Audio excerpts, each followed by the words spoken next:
Hello दोस्तों। प्रभु श्री कृष्ण की मृत्यु कैसे हुई, आज हम आपको इस कहानी के माध्यम से बताने जा रहे हैं। तो आइए शुरू करते हैं। यह घटना कुरुक्षेत्र के युद्ध के 35 साल बाद की है।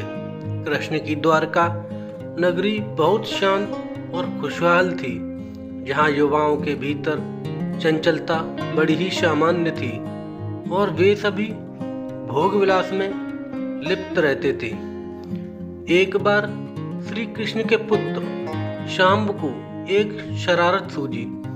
स्त्री का वेश लेकर वह अपने दोस्तों के साथ ऋषि विश्वामित्र, दुर्वासा, वशिष्ठ और नारद से मिलने गया।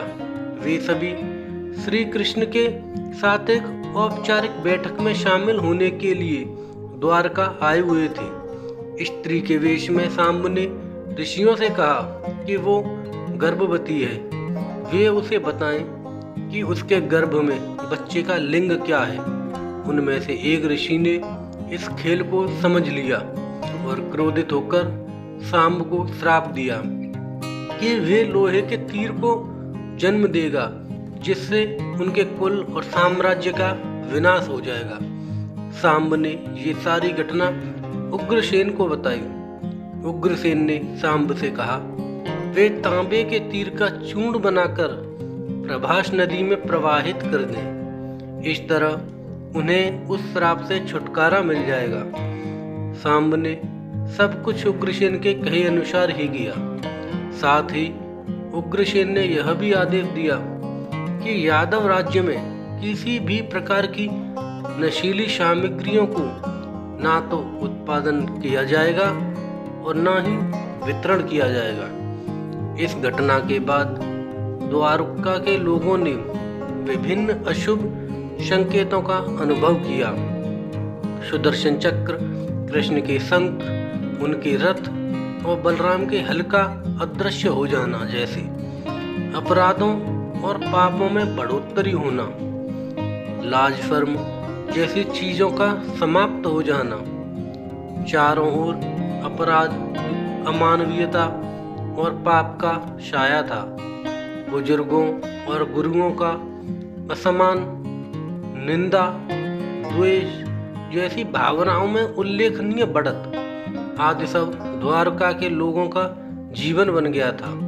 ये सब देखकर भगवान कृष्ण परेशान हो गए और उन्होंने अपनी प्रजा से प्रभास नदी के तट पर जाकर तीर्थ यात्रा कर अपने पापों से मुक्ति पाने को कहा।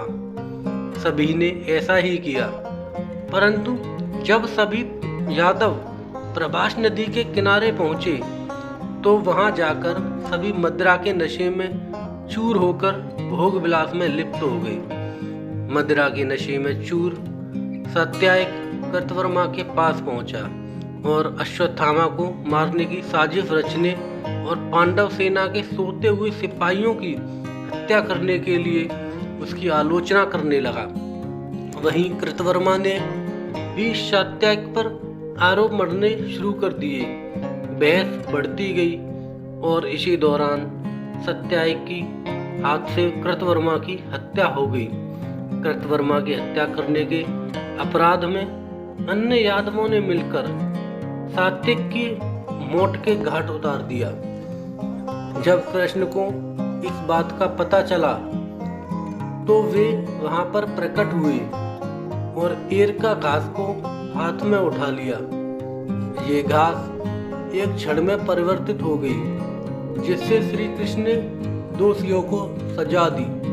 मदिरा के नशे में चूर सभी ने घास को अपने हाथ में उठा लिया और सभी के हाथ में मौजूद वो घास लोहे की छड़ी बन गई, जिससे सभी लोग आपस में ही भिड़ गए और एक दूसरे को मारने लगे।